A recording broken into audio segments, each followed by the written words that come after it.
नमस्कार दोस्तों, स्वागत है आपका अपने YouTube channel target civil services में। तो देखिए, आज है 22 जुलाई और मध्य प्रदेश के डेली करंट अफेयर में आज हम 15 जुलाई से लेकर 22 जुलाई तक जितने भी इंपॉर्टेंट करंट अफेयर होंगे Madhya Pradesh daily current affair से रिलेटेड, तो उन पर डिस्कस करेंगे। तो लेक्चर लास्ट तक ध्यान से देखिएगा। तो चलिए स्टार्ट करते हैं हम अपने पहले क्वेश्चन के साथ। तो देखिए, पहला क्वेश्चन है हमारा, किस शहर ने 13 जुलाई से 14 जुलाई को 24 घंटे में सर्वाधिक पौधे लगाने का गिनीज वर्ल्ड रिकॉर्ड बनाया है? तो ये इंदौर शहर ने। तो इसका आंसर हो जाएगा ऑप्शन नंबर बी। ठीक है, इंदौर शहर ने 13 जुलाई से लेकर 14 जुलाई को 24 घंटे में सर्वाधिक पौधे लगाने का गिनीज वर्ल्ड रिकॉर्ड बनाया है। और यहाँ पर देखिए, एक ही दिन में कितने पौधे लगाए गए हैं? तो ये 11 लाख पौधे लगाए गए हैं। इसके पहले ये रिकॉर्ड किसके नाम था? तो ये असम के गुदलगुरी के नाम था। असम के गुदलगुरी में कितने पौधे लगाए गए थे? लगभग 9 लाख पौधे लगाए गए थे। ठीक है, अब ये जो रिकॉर्ड है वर्ल्ड रिकॉर्ड, तो ये इंदौर के नाम हो चुका है 11 लाख पौधों के साथ। तो देखिए, इंदौर ने 13 से 14 जुलाई को 24 घंटे में एक टीम द्वारा सर्वाधिक पौधे लगाने का गिनीज वर्ल्ड रिकॉर्ड बनाया है। इंदौर में राज्य सरकार के द्वारा रेवती रेंज में एक ही दिन में 11 लाख पौधे लगाकर विश्व रिकॉर्ड बनाने के लिए एक विशाल वृक्षारोपण अभियान का आयोजन किया गया, जिसमें विभिन्न क्षेत्रों के लगभग 60,000 से अधिक लोगों ने भाग लिया। गिनीज वर्ल्ड रिकॉर्ड की आधिकारिक वेबसाइट के अनुसार 24 घंटे में एक टीम द्वारा सबसे ज्यादा पौधे लगाने का पिछला रिकॉर्ड असम सरकार के वन विभाग के नाम था। यह रिकॉर्ड 14 सितंबर 2023 को असम के उदलगुरी में 9,21,730 पौधे लगाकर बनाया गया था। अब ये रिकॉर्ड किसके नाम हो चुका है? हमारे मध्य प्रदेश के इंदौर शहर के नाम हो चुका है। ठीक है, यहाँ पर लगभग 11 लाख पौधे लगाए गए हैं। नेक्स्ट क्वेश्चन है हमारा, देखिए, सारनी जलाशय या सतपुड़ा बांध मध्य प्रदेश के किस जिले में स्थित है? तो ये बैतूल डिस्ट्रिक्ट में है। ठीक है, बैतूल डिस्ट्रिक्ट के सारनी में है। तो इसका आंसर हो जाएगा ऑप्शन नंबर सी। ठीक है, सारनी जलाशय जो है, सारनी सतपुड़ा पावर प्लांट भी है सारनी में, ये बैतूल डिस्ट्रिक्ट में है। साइटोबेगस साल्विनिया नामक एक बाह्य प्रजाति के बीटल ने मध्य प्रदेश के बैतूल जिले में तवा नदी पर बने सारनी जलाशय से एक आक्रामक खरपतवार प्रजाति साल्विनिया मोलेस्टा को सफलतापूर्वक समाप्त कर दिया है। और जबलपुर में स्थित भारतीय कृषि अनुसंधान परिषद खरपतवार अनुसंधान निदेशालय के वैज्ञानिकों ने खुलासा किया है कि साइटोबेगस साल्विनिया एक ब्राजीलियाई अजैव कारक है जो विशेष रूप से साल्विनिया मोलेस्टा को लक्षित करता है और इसको गहन शोध और आवश्यक सरकारी अनुमोदन के बाद भारत में आयात किया गया था। साल्विनिया मोलेस्टा की बात करें तो यह एक जलीय फन है जो दक्षिण पूर्वी ब्राजील में पाया जाता है और इसे विशाल साल्विनिया या करीबा खरपतवार के रूप में भी जाना जाता है, क्योंकि इसने जिम्बाब्वे और जाम्बिया के बीच करीबा झील के एक बड़े क्षेत्र को दूषित कर दिया था। और देखिए, भारतीय कृषि अनुसंधान परिषद की बात करें तो यह कृषि अनुसंधान और शिक्षा विभाग, कृषि और किसान कल्याण मंत्रालय के तहत एक स्वायत्त संगठन है। इसकी स्थापना 16 जुलाई 1929 को हुई थी और इसे पहले imperial council of agriculture research के नाम से जाना जाता था। इसका मुख्यालय न्यू दिल्ली में है और यह पूरे देश में बागवानी, मत्स्य पालन और पशु विज्ञान सहित कृषि में अनुसंधान तथा शिक्षा में समन्वय, मार्गदर्शन एवं प्रबंधन के लिए सर्वोच्च निकाय है। नेक्स्ट क्वेश्चन है हमारा, देखिए, नेशनल ई विधान एप्लीकेशन योजना के संबंध में सही कथन कौन सा है? यह योजना भारत सरकार के द्वारा शुरू की गई है। ये कथन सही है, ये योजना केंद्र सरकार की है। और इस योजना की शुरुआत देखिए 22 मई 2022 को उत्तर प्रदेश विधानसभा से की गई थी। तो ये भी सही कथन है। ठीक है, और इस योजना के कार्यान्वयन लागत का 60% हिस्सा भारत सरकार और 40% हिस्सा राज्य सरकार द्वारा वहन किया जा रहा है। तो ये भी कथन सत्य है। और देखिए, हमारे मध्य प्रदेश सरकार के द्वारा भी इस योजना का कार्यान्वयन स्टार्ट कर दिया गया है। तो इस प्रश्न का उत्तर क्या हो जाएगा? Option number D. ठीक है, नेशनल ई विधान परिषद जो योजना है, इसकी शुरुआत 22 मई 2022 को उत्तर प्रदेश विधानसभा से की गई थी और इस योजना का शुभारंभ हमारे देश के लोकसभा अध्यक्ष ओम बिरला ने किया था। और यह योजना देखिए भारत सरकार के द्वारा शुरू की गई थी। तो अभी हाल ही में मध्य प्रदेश मंत्रिमंडल ने राज्य विधानसभा में केंद्र प्रायोजित योजना राष्ट्रीय ई विधान एप्लीकेशन के क्रियान्वयन की स्वीकृति दी है। डिजिटल इंडिया पहल के तहत भारत सरकार ने देश की सभी विधानसभाओं को कागज रहित प्रारूप में परिवर्तित करने और उन्हें एक मंच पर एकीकृत करने के लिए नेशनल ई विधान एप्लीकेशन योजना शुरू की है। योजना कार्यान्वयन लागत का 60% हिस्सा भारत सरकार द्वारा वहन किया जाएगा और 40% हिस्सा राज्य सरकार द्वारा वहन किया जाएगा। इसके पहले भी 2015 में भारत सरकार के द्वारा डिजिटल इंडिया कार्यक्रम स्टार्ट किया गया था। तो भारत सरकार ने वर्ष 2015 में भारत को डिजिटल रूप से सशक्त समाज व ज्ञान आधारित अर्थव्यवस्था के रूप में परिवर्तित करने के उद्देश्य से डिजिटल इंडिया कार्यक्रम शुरू किया था। इसके प्रमुख उद्देश्यों में डिजिटल बुनियादी ढांचे को मजबूत करना, डिजिटल सेवाएं प्रदान करना और डिजिटल वित्तीय समावेशन को बढ़ावा देना है। और देखिए, इसके अलावा हमारे मध्य प्रदेश मंत्रिमंडल ने विमुक्त, घुमक्कड़ एवं अर्ध घुमक्कड़ जनजाति कल्याण विभाग, ये विभाग के मंत्री कौन है? तो ये है श्रीमती कृष्णा गौर, जो कि भोपाल के गोविंदपुरा विधानसभा क्षेत्र से विधायक भी हैं और इनको राज्य मंत्री स्वतंत्र प्रभार का दर्जा दिया गया है। ठीक है, तो अभी हमारे मध्य प्रदेश में विमुक्ति, घुमक्कड़ एवं अर्ध घुमक्कड़ जनजाति कल्याण की मंत्री कौन है? तो ये है कृष्णा गौर। ठीक है, तो इस विभाग के अंतर्गत संचालित छात्रावासों, आश्रमों एवं सामुदायिक कल्याण केंद्रों में निवासरत विद्यार्थियों को अनुसूचित जाति कल्याण जनजाति कार्य विभाग द्वारा निर्धारित छात्रवृत्ति दरों के अनुसार युक्तिकरण, लड़कों के लिए वर्तमान मासिक छात्रवृत्ति 1230 रुपए से बढ़ाकर 1550 रुपए तथा लड़कियों के लिए 1570 रुपए से बढ़ाकर 1590 रुपए प्रति माह की जाएगी। मंत्रिपरिषद ने नर्मदा घाटी विकास विभाग की 9,271 करोड़ रुपए की लागत की 7 परियोजनाओं के लिए निविदाएं आमंत्रित करने की भी स्वीकृति दी है। और देखिए, बात करें यहाँ पर विमुक्त, घुमक्कड़ एवं अर्ध घुमक्कड़ जनजाति की, जिन्हें हम खाना बदोश और अर्ध खाना बदोश जनजाति भी कहते हैं। इसके पहले हमारी मध्य प्रदेश सरकार के द्वारा देखिए विमुक्ति जाति दिवस भी मनाया जाता है। कब? तो ये 31 अगस्त को। ठीक है, ये याद रखिएगा, इंपॉर्टेंट है। 31 अगस्त को हमारी मध्य प्रदेश सरकार के द्वारा विमुक्त जाति दिवस भी मनाया जाता है और ये क्वेश्चन पूछा जा चुका है। तो देखिए, ये वे समुदाय है जो सबसे ज़्यादा कमज़ोर और वंचित है। इन्हें डीएनटी समुदाय भी कहते हैं। तो डीएनटी वे समुदाय हैं जिन्हें ब्रिटिश शासन के दौरान आपराधिक जनजाति अधिनियम 1871 से शुरू होने वाले कई कानूनों के तहत जन्मजात अपराधी के रूप में अधिसूचित किया गया था और इन अधिनियमों को स्वतंत्र भारतीय सरकार ने वर्ष 1952 में निरस्त कर दिया था और इन समुदायों को विमुक्त कर दिया था। इनमें से कुछ समुदाय जिन्हें विमुक्त के रूप में सूचीबद्ध किया गया था वे घुमक्कड़ भी थे। घुमक्कड़ एवं अर्ध घुमक्कड़ समुदायों को उन लोगों के रूप में परिभाषित किया जाता है जो हर समय एक ही स्थान पर रहने के बजाय एक स्थान से दूसरे स्थान पर जाते रहते हैं। ऐतिहासिक रूप से घुमक्कड़ जनजातियों और विमुक्त जनजातियों के पास कभी भी निजी भूमि या घर के स्वामित्व तक पहुंच नहीं होती है, जबकि अधिकांश डीएनटी अनुसूचित जाति, अनुसूचित जनजाति और अन्य पिछड़ा वर्ग श्रेणियों में फैले हुए हैं और कुछ डीएनटी किसी भी एसटी, एससी या ओबीसी श्रेणी में शामिल नहीं है। देखिए, अभी हाल ही में राष्ट्रपति द्रौपदी मुर्मू के भाषणों के संकलन पर आधारित विंग्स टू अवर होप्स 1 पुस्तक का विमोचन किसने किया है? तो ये हमारे देश के केंद्रीय कृषि मंत्री शिवराज सिंह चौहान जी के द्वारा किया गया है इसका विमोचन। तो इसका आंसर हो जाएगा ऑप्शन नंबर बी। ठीक है, विंग्स टू अवर होप्स 1 पुस्तक का विमोचन किसने किया है? शिवराज सिंह चौहान जी ने किया है। बात करें ज्योतिरादित्य सिंधिया की, तो इनके पास कौन सा विभाग है? ये केंद्रीय संचार एवं पूर्वोत्तर क्षेत्र विकास के मंत्री हैं। और डॉक्टर वीरेंद्र कुमार की बात करें तो डॉक्टर वीरेंद्र कुमार जी कौन से मंत्री है? ये केंद्रीय सामाजिक न्याय और अधिकारिता मंत्री है। ठीक है, और ये तीनों हमारे मध्य प्रदेश से सांसद है और DDV भी हमारे मध्य प्रदेश से सांसद है। इनको केंद्रीय राज्य मंत्री का दर्जा दिया गया है। तो देखिए, राष्ट्रपति द्रौपदी मुर्मू के भाषणों के संकलन पर आधारित विंग्स टू अवर होप्स 1 पुस्तक का विमोचन राष्ट्रपति भवन परिसर में किया गया है एवं किसान कल्याण मंत्री शिवराज सिंह चौहान ने पुस्तक के ई संस्करण सहित अंग्रेजी और हिंदी संस्करण का विमोचन किया। इस दौरान 2 किताबों, कहानी राष्ट्रपति भवन की और Rashtrapati Bhavan heritage meets the present का भी विमोचन किया गया है। नेक्स्ट क्वेश्चन है हमारा, न्यू दिल्ली में आयोजित उत्कृष्टता की ओर बढ़ते कदम कार्यक्रम में हमारे मध्य प्रदेश को कुल कितने अवार्ड मिले हैं? तो हमारे मध्य प्रदेश को कुल 11 अवार्ड मिले हैं। तो इसका आंसर हो जाएगा option number C. New Delhi में आयोजित उत्कृष्टता की ओर बढ़ते कदम कार्यक्रम में हमारे मध्य प्रदेश को कुल 11 अवार्ड मिले हैं, जिसमें से जो 4 अवार्ड है यह हमारे मध्य प्रदेश राज्य को संपूर्ण भारत में उच्चतम प्रदर्शन करने के लिए दिए गए हैं और 7 अवार्ड अन्य निकायों के विभिन्न श्रेणियों में अवार्ड दिए गए हैं। ठीक है, तो देखिए, न्यू दिल्ली में गुरुवार को आयोजित किए गए उत्कृष्टता की ओर बढ़ते कदम कार्यक्रम में हमारे मध्य प्रदेश को कुल 11 अवार्ड मिले हैं।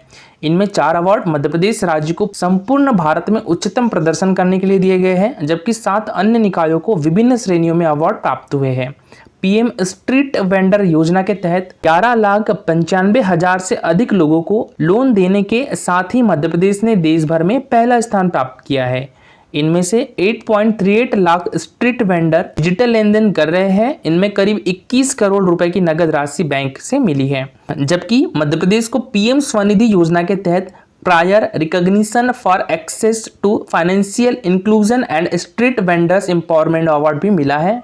तो देखिए हमारे मध्य प्रदेश को संपूर्ण भारत में उच्चतम प्रदर्शन करने के लिए 4 अवार्ड दिए गए हैं, जिसमें loan performance, large street, innovation and best practices, ठीक है।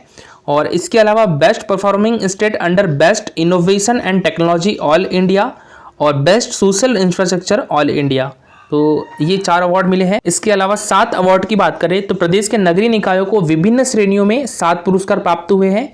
पीएम स्वनिधि योजना के अंतर्गत उज्जैन नगर निगम को 1 से 10 लाख जनसंख्या वाले स्थानीय निकायों में ऋण प्रदर्शन श्रेणी में सर्वश्रेष्ठ प्रदर्शन का प्रथम पुरस्कार प्राप्त हुआ है। सारनी नगर पालिका परिषद को इसी श्रेणी में 1 लाख आबादी से कम जनसंख्या वाले नगरों में तृतीय पुरस्कार प्राप्त हुआ है। खरगोन नगर पालिका को 1 से 10 लाख जनसंख्या वाले स्थानीय निकायों में स्वनिधि से समृद्धि में उपलब्धि श्रेणी में सर्वश्रेष्ठ प्रदर्शन करने के लिए तृतीय पुरस्कार प्राप्त हुआ है। और NULM योजना के अंतर्गत जबलपुर को 10 लाख से अधिक जनसंख्या वाले सर्वश्रेष्ठ शहरी स्थानीय निकाय श्रेणी में सम्मानित किया गया है।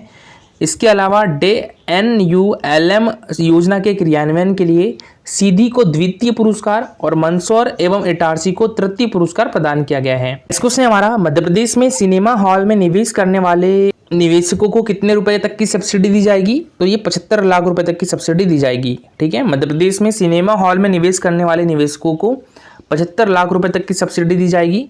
तो हमारे मध्य प्रदेश में सिनेमा हॉल में निवेश करने वाले को 75 लाख रुपए तक सब्सिडी दी जाएगी और बंद पड़े सिनेमा को चालू करने से लेकर नए सिनेमा हॉल बनाने तक वालों को यह लाभ दिया जाएगा। मल्टीप्लेक्स और सिनेमा हॉल निर्माण, नवीकरणीय और उन्नयन के लिए फिल्म पर्यटन फिल्म नीति 2020 के अंतर्गत निवेशकों को 75 लाख रुपए तक का अनुदान दिया जा रहा है। नेक्स्ट क्वेश्चन है हमारा, अभी हाल ही में किस जिले की भारती विश्वनाथ को आकाशवाणी महानिदेशालय की ओर से आकाशवाणी में सबसे हाई अवार्ड टॉप ग्रेड सम्मान मिला है? तो ये है भोपाल की। तो इसका आंसर हो जाएगा ऑप्शन नंबर बी, ठीक है। अभी हाल ही में भोपाल जिले की भारती विश्वनाथन को आकाशवाणी महानिदेशालय की ओर से आकाशवाणी में सबसे हाई अवार्ड टॉप ग्रेड सम्मान मिला है। तो आकाशवाणी भोपाल में सुगम संगीत की में गायिका भारती विश्वनाथ को आकाशवाणी महानिदेशालय की ओर से आकाशवाणी में सबसे हाई अवार्ड टॉप ग्रेड सम्मान मिला है। और भारती देश के प्रमुख स्थानों पर अपनी संगीतमय प्रस्तुति दे चुकी है। भारतीय सुगम संगीत के क्षेत्र में यह सम्मान प्राप्त करने वाली भोपाल की पहली और हमारे मध्य प्रदेश की तीसरी महिला कलाकार है। और देखिए इसके पहले जो हमारा लेक्चर हुआ था उसमें जो क्वेश्चन पूछा गया था कि निम्नलिखित में से कौन पारंपरिक माच गायन शैली से संबंधित है? तो ये कौन है? ओम प्रकाश शर्मा जी, ठीक है। तो इसका आंसर हो जाएगा ऑप्शन नंबर डी। और हमारे मध्य प्रदेश से देखिए इन चारों कालूराम बामनिया, सत्येंद्र सिंह लोहिया, भगवतीलाल राजपुरोहित और ओम प्रकाश शर्मा जी को पद्मश्री पुरस्कार 2024 से सम्मानित किया गया है, ठीक है। तो पद्मश्री पुरस्कार 2024 में हमारे मध्य प्रदेश के कितने व्यक्तियों को मिला है?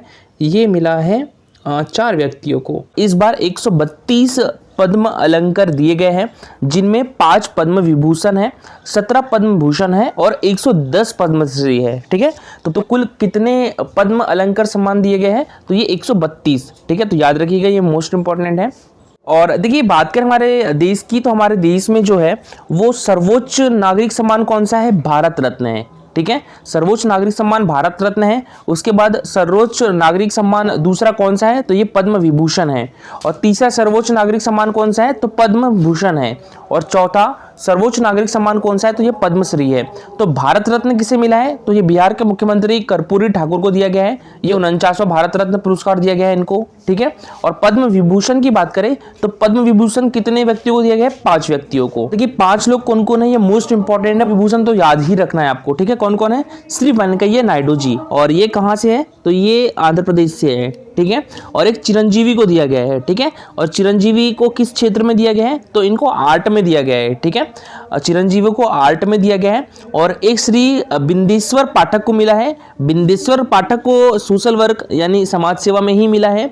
और एक मिला है श्री पद्म सुब्रमण्यम को मिला है, इनको आर्ट में दिया गया है। और एक वैजंती माला को मिला है, ठीक है। वैजंती माला को भी आर्ट में मिला है।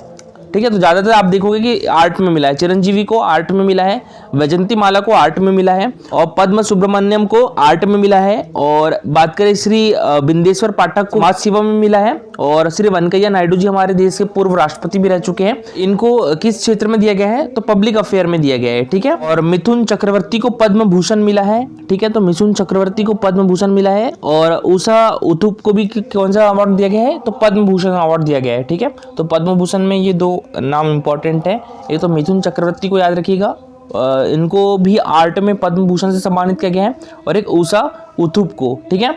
और देखिए पद्मश्री की बात करें तो 3 लोगों का तो नाम आपको याद रखना है हमारे देश में, एक तो चामी मुर्रू का, ठीक है, चामू मुर्रू को सोशल वर्क में दिया गया है, और ये झारखंड से है। पार्वती बारू, ठीक है, पार्वती बारू को भी पद्मश्री सम्मान से सम्मानित किया गया है, ये कहाँ से है, तो ये असम से है, ठीक है, और उनको भी सोशल वर्क के लिए मिला है।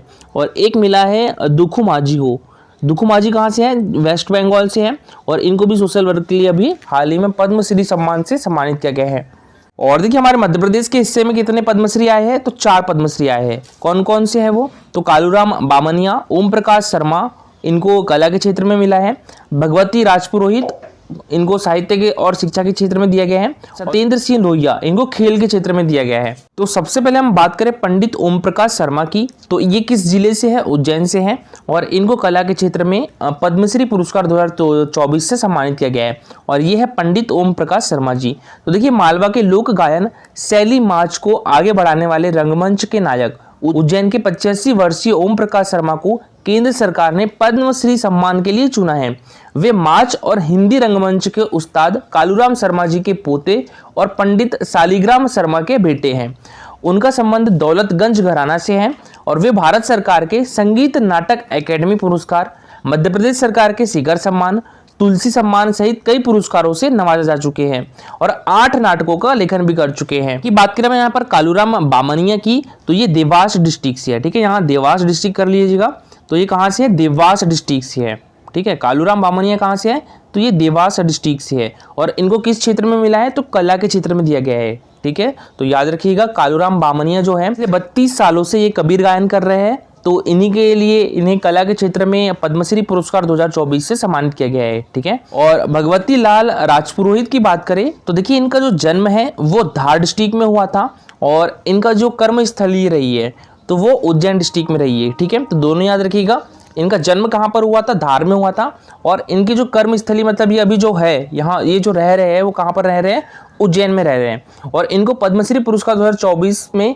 किस क्षेत्र में दिया गया है, तो ये साहित्य और शिक्षा के क्षेत्र में दिया गया है। उज्जैन के ही 82 वर्षीय डॉक्टर भगवती लाल राजपुरोहित को पद्मश्री पुरस्कार के लिए चुना गया है, और इनकी जन्मस्थली धार और कर्मस्थली उज्जैन रही है।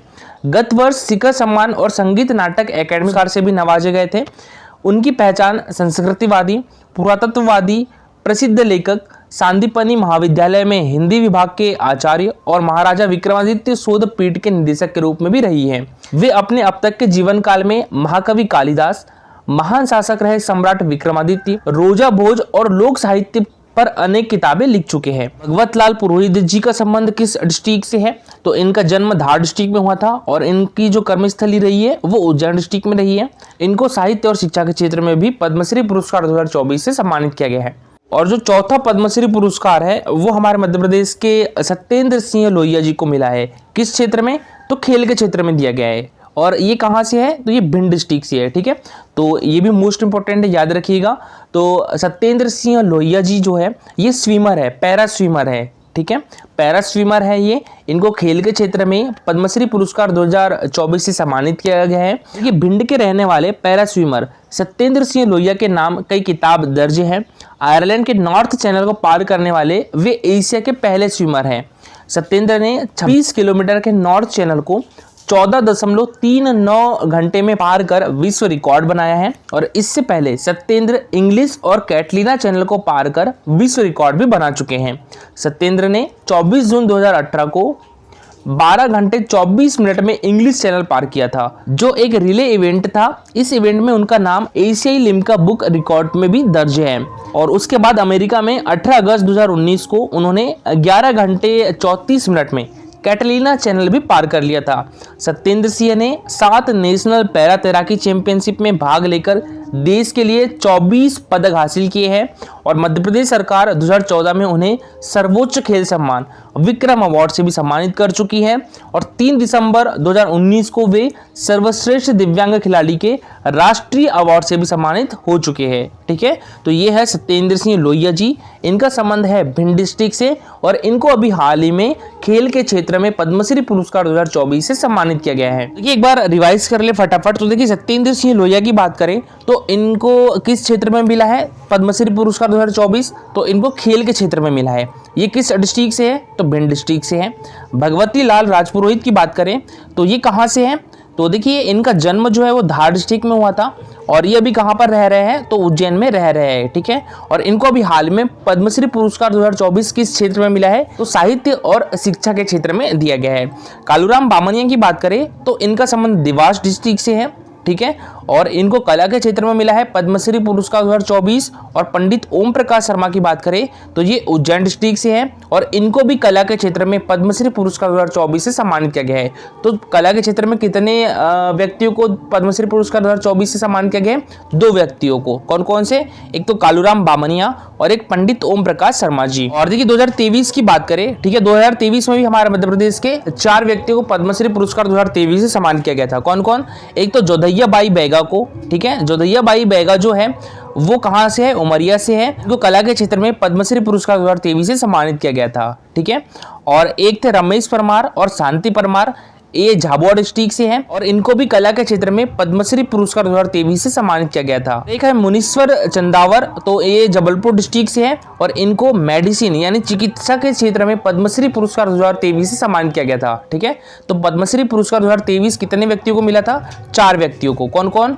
एक तो जोधैया बाई बैगा और एक रमेश परमार एवं शांति परमार और एक मुनीश्वर चंदावर। आज के लिए आपका क्वेश्चन है, देखिए विश्व की पहली वैदिक घड़ी कहाँ पर स्थापित है? वाराणसी, प्रयागराज, उज्जैन या भोपाल? तो इसका आंसर कमेंट बॉक्स में लिखिएगा।